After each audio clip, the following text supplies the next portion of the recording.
Hello, everyone, and welcome back to The Blitz, your weekly high school football show covering all things football in Lorain County, brought to you by First Federal Savings of Lorain. I'm Marissa McNeese with the Chronicle Telegram, of course, back as always with my partner Kristen Bauer behind the camera, and we are here again to talk some more playoff football. This week, we're heading in to the regional semifinal round of the postseason, and heading into this past week, in the county, we had 4 teams left continuing on in the playoffs. Now, this week, we're down to just 2.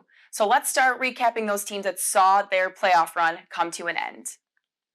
First, we have Firelands falling to number 2 seed Shelby, 49-26. It was a dream season for the Falcons, who made it 2 rounds into the playoffs before, of course, falling to Shelby. The Falcons, having never won a playoff game in program history until this season, the best team in program history, but they really couldn't make anything happen against a really, really good Shelby team.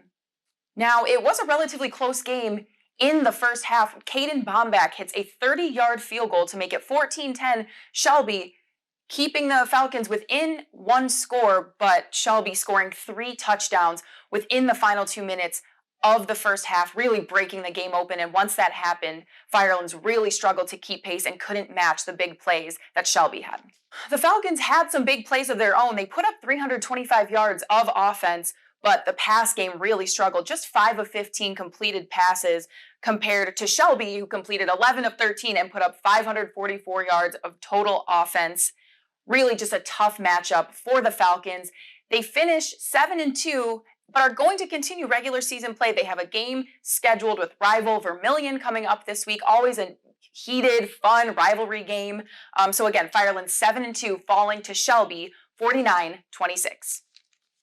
Another Lorain County team with a history-making season coming to an end. The Keystone Wildcats losing 38-27 to Van Wert. Remember, Keystone, another team just like Firelands, having won the program's first ever playoff game this season, but they ran into Van Wert and really struggled to make anything happen down the stretch. The Wildcats held to just 6 points in the second half, none in the fourth quarter, and couldn't come up with those big plays we've seen Keystone make all season. The stars for the Wildcats having a relatively quiet night compared to what we've seen them do all season. We've heard of big performances week in and week out from players like Gideon Lampron, Ryan Shackelford, Connor Rodick, all names you've heard week in and week out from Keystone, but running into Van Wert, they just couldn't put together those big plays we've seen them do. Unfortunately, turning into a 38-27 loss again, but it is a season to build on for the Wildcats, who will return a ton of that talent heading into next season. Again, we're not sure if Keystone will continue their regular season. Remember, teams are able to schedule as they lose in the playoffs and continue those regular season games. But as of now, Keystone's season coming to an end, 38-27 against Van Wert. Okay, let's talk about a couple teams who are going to continue on this postseason. Let's start with Avon Lake winning big against North Royalton, 54-7. Now, Avon Lake, the only team to actually play this past Friday. We had some inclement weather, and a lot of these games were pushed to Saturday. But Avon Lake, North Royalton, they waited out the lightning and rain delay, ended up playing, and Avon Lake, again, getting that huge win.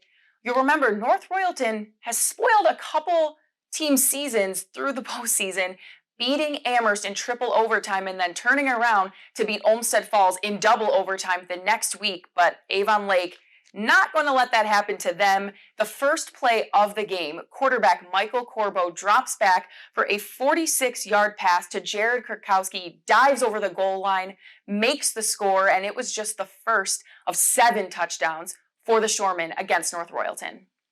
Avon Lake, again, making that statement early and carrying it through the whole game. They put up 463 yards of offense and really shutting North Royalton down completely. They did not want to be another team upset by North Royalton, which was a team who was winless those 6 games of the regular season. They spoiled a couple playoff runs, but Avon Lake coming up big. They have a huge game this week. The Shoremen, the number 3 seed, traveling to Toledo to take on the 2nd-seeded Central Catholic team for a chance to advance to the regional final next week.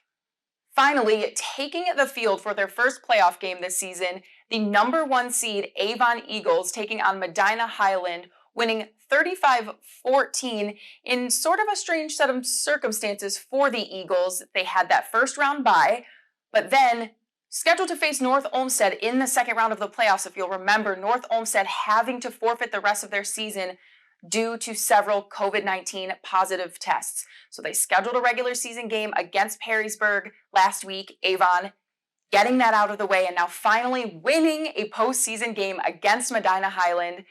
The Eagles making it interesting early with Highland getting within one score near the end of the first half, but Devin Hunter taking things into his own hands. He scores 2 touchdowns in the second half to put the game away, securing Avon another week in the postseason. They have some cleaning up to do as they head on to the next round, but surely they'll come out ready to go. They face number 5 Brecksville this Friday for a chance to go to the regional final. And if Avon Lake and Avon win this week, we may see those teams match up for a regional final game. All right, let's name a First Federal Savings of Lorain Team of the Week. Obviously, with only 4 teams playing, 2 teams winning, there's only a couple choices.